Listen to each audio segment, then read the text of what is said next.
بسم اللہ الرحمن الرحیم۔ اللہ تعالیٰ ان 5 لوگوں پر بیماری اور مصیبت کیوں بھیجتا ہے؟ انسان کی طرف سے کیے جانے والے گناہ اور نافرمانیاں، چاہے گناہ کفر کی حد تک ہوں یا پھر عام گناہ یا پھر کبیرہ گناہوں سے تعلق رکھتے ہوں، تو اللہ تعالیٰ کی طرف سے اس گناہگار بندے کے اوپر مصیبت، پریشانی یا پھر کسی بیماری میں اس گناہگار شخص کو مبتلا کیا جاتا ہے۔ اللہ تعالیٰ ارشاد فرماتا ہے، آپ کو کوئی بھی نقصان پہنچے تو یہ تمہاری اپنی وجہ سے ہے۔ اسی طرح اللہ تعالیٰ نے اور مقام پر فرمایا، اور تمہیں جو بھی مصیبت پہنچے وہ تمہارے اپنے اعمال کی وجہ سے ہے۔ ناظرین، اللہ تعالیٰ تو اتنا رحیم و کریم ہے کہ اللہ تعالیٰ انسان کے بہت سے ایسے گناہوں کو معاف فرما دیتا ہے۔ جب ہم دعائیں مانگتے ہیں تو ہم یہ سوچتے رہتے ہیں کہ اللہ تعالیٰ ہماری دعائیں جلدی قبول کیوں نہیں کر رہا۔ تو اس انسان کو بس اتنا سوچنا چاہیے کہ اگر وہ کوئی گناہ کرتا ہے تو اسے یہ بھی سوچنا چاہیے کہ اللہ تعالیٰ اس کے گناہ کرنے پر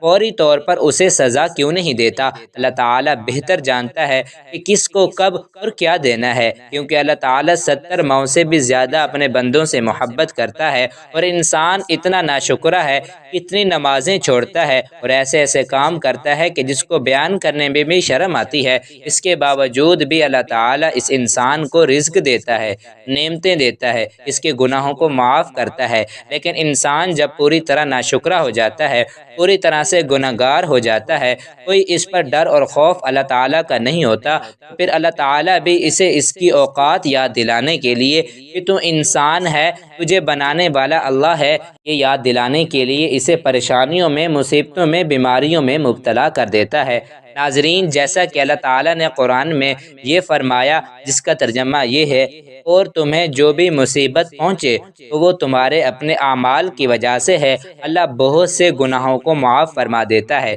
حضرت حسن رضی اللہ تعالیٰ عنہ سے روایت ہے کہ جب یہ آیت نازل ہوئی تو پیارے نبی صلی اللہ علیہ وسلم نے ارشاد فرمایا کہ قسم ہے اس ذات کی جس کے قبضہ میں میری جان ہے، جس شخص کو کسی لکڑی سے کوئی خراش لگتی ہے یا کوئی رگ دھڑکتی ہے، یہ سب اس کو اس کے گناہوں کی وجہ سے ہوتا ہے، اور ہر گناہ کی سزا اللہ تعالیٰ نہیں دیتا، بلکہ جو گناہ اللہ تعالیٰ معاف کر دیتا ہے وہ ان سے بہت زیادہ ہیں جن پر کوئی سزا دی جاتی ہے۔ حضرت سیدنا انس بن مالک رضی اللہ عنہ بیان کرتے ہیں کہ رسول اللہ صلی اللہ علیہ وسلم نے فرمایا، یقیناً جب اللہ تعالیٰ کسی بندے سے محبت فرماتا ہے یا پھر اسے گناہوں سے پاک صاف کرنا چاہتا ہے تو اس کو آزمائش میں ڈال دیتا ہے۔ دوسرا سبب یہ ہوتا ہے کہ جب اللہ تعالیٰ اپنے صابر اور مومن بندوں کے درجات بلند کرنا چاہتا ہے، چنانچہ اللہ تعالیٰ اسے مصیبت میں مبتلا کرتا ہے تاکہ وہ اللہ تعالیٰ کی آزمائش پر راضی ہو اور صبر کرے۔ نتیجے میں اللہ تعالیٰ ان کو آخرت میں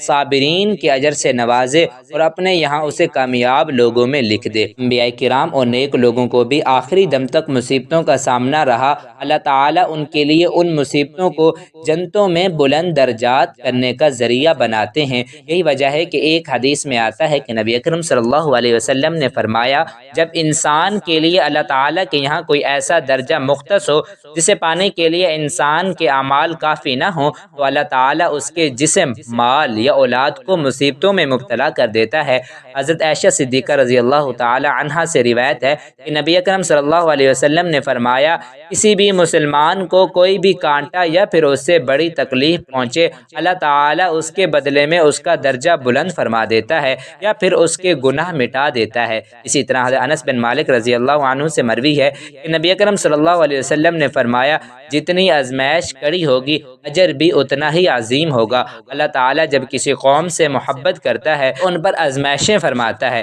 چنانچہ جو اللہ تعالیٰ کی آزمائش پر راضی ہو جائے تو اللہ تعالیٰ اس سے راضی ہو جاتا ہے، اور جو کوئی اللہ تعالیٰ کی آزمائشوں پر ناراضگی کا اظہار کرے اس کے اوپر بھی اللہ تعالیٰ کی طرف سے ناراضگی ہوتی ہے۔ ناظرین، جیسا کہ آپ کو دیکھنے کو ملا ہوگا کہ جسے اللہ تعالیٰ مصیبتوں میں مبتلا کرے اور وہ اس پر صبر اور شکر کرے تو اللہ تعالیٰ اس کے گناہ معاف کر دیتا ہے اور اس کے درجات بلند کر دیتا ہے اور اسے صابرین کے اجر سے بھی نوازتا ہے۔ یہ بات بھی قابل غور ہے کہ دنیاوی سزا اور اخری سزا ملتی جلتی ہیں، جیسا کہ سعد ابن ابی وقاص رضی اللہ عنہ کہتے ہیں کہ میں نے عرض کیا، یا رسول اللہ صلی اللہ علیہ وسلم، ان لوگوں کی آزمائش سخت ہوگی؟ تو آپ صلی اللہ علیہ وسلم نے فرمایا، انبیاء کرام کی جو بھی بھی شخص انبیاء کرام کے نقش و قدم پر چلنے والا ہوگا انہیں اسی قدر آزمائش میں ڈالا جائے گا۔ چنانچہ ایک آدمی کو اس کے دینداری کے حساب سے ہی آزمایا جاتا ہے۔ جتنی دینداری ٹھوس ہوگی آزمائش بھی اتنی ہی سخت ہوگی، اور جس کے دینی حالات بھلے ہوں گے تو اس کی آزمائش بھی کم ہوگی، تاکہ آزمائش انسان کے گناہوں کو مکمل طور پر مٹا دے اور انسان زمین پر چلتا پھرتا ہے، اس پر کوئی گناہ باقی نہیں ہوتا۔ حضرت ابراہیم بن ادھم رحمۃ اللہ علیہ جس وقت سخت اندھیری اور بادلوں کے بدلتے ہوئے رنگ دیکھتے تو یہ کہتے کہ یہ سب میری گناہوں کی وجہ سے ہے، اگر میں یہاں سے چلا جاؤں تو تمہیں اس سے کوئی نقصان نہیں پہنچے گا۔ جب ابراہیم بن ادھم رحمۃ اللہ علیہ کا یہ حال تھا تو ہماری کیا حالت ہونی چاہیے؟ حضرت ابو موسیٰ رضی اللہ تعالی عنہ فرماتے ہیں کہ رسول اللہ صلی اللہ علیہ وسلم نے فرمایا کہ بندے کو جو کوئی ہلکی یا سخت مصیبت پیش آتی ہے تو وہ اس کے گناہوں کا نتیجہ ہوتی ہے، اور اللہ تعالیٰ بہت سے گناہوں کو معاف فرما دیتے ہیں۔ حدیث مبارکہ میں ہے، حضرت عبداللہ ابن عمر رضی اللہ تعالی عنہ فرماتے ہیں کہ رسول اللہ صلی اللہ علیہ وسلم ہماری طرف متوجہ ہوئے اور فرمایا، اے جماعت مہاجرین، 5 چیزوں میں جب تم مبتلا ہو جاؤ اور میں اللہ کی پناہ مانگتا ہوں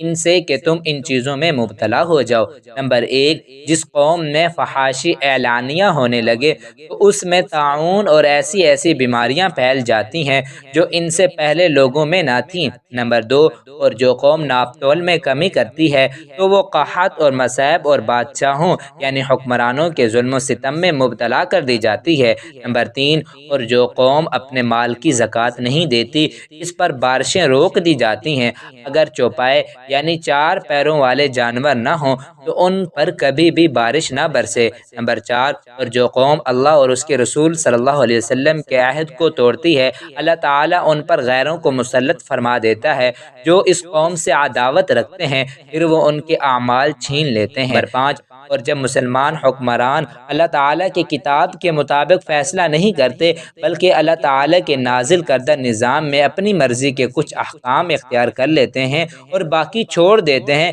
تو اللہ تعالیٰ اس قوم کو خانہ جنگی اور باہمی اختلاف میں مبتلا کر دیتے ہیں۔ حضرت عائشہ رضی اللہ تعالی عنہا فرماتی ہیں کہ رسول اللہ صلی اللہ علیہ وسلم سے طاعون کی حقیقت معلوم کی تو آپ صلی اللہ علیہ وسلم نے مجھے بتایا کہ ویسے تو یہ عذاب ہے جسے اللہ تعالیٰ جس پر چاہے بھیجتا ہے، لیکن اللہ تعالیٰ نے مومنوں کے لیے اسے باعث رحمت بنا کر بھیجا جو اس میں مبتلا ہونے کے وقت صبر کرتے ہیں، اور جس شہر یا جس جگہ طاعون ہو کوئی مومن اپنے اس شہر میں ٹھہرا رہے اور صبر کرنے والا اور اللہ تعالیٰ سے ثواب کا طالب رہے، اس بیماری بھرے علاقے میں کسی اور غرض یا مسئلے سے ہے ثواب کی خاطر ٹھہرا رہے تو اللہ تعالیٰ اسے بڑا ہی اجر عطا کرے گا۔ تو پتہ یہ چلتا ہے کہ اللہ تعالیٰ انسان کو بیماری بھی اسی وجہ سے دیتا ہے تاکہ وہ اس کے گناہوں کو معاف کر سکے۔ اللہ تعالیٰ سے دعا ہے کہ اللہ تعالیٰ آپ کو ہمیشہ خوش رکھے اور آپ کو اور ہم کو صراط مستقیم پر چلنے کی توفیق عطا فرمائے۔ آمین ثم آمین۔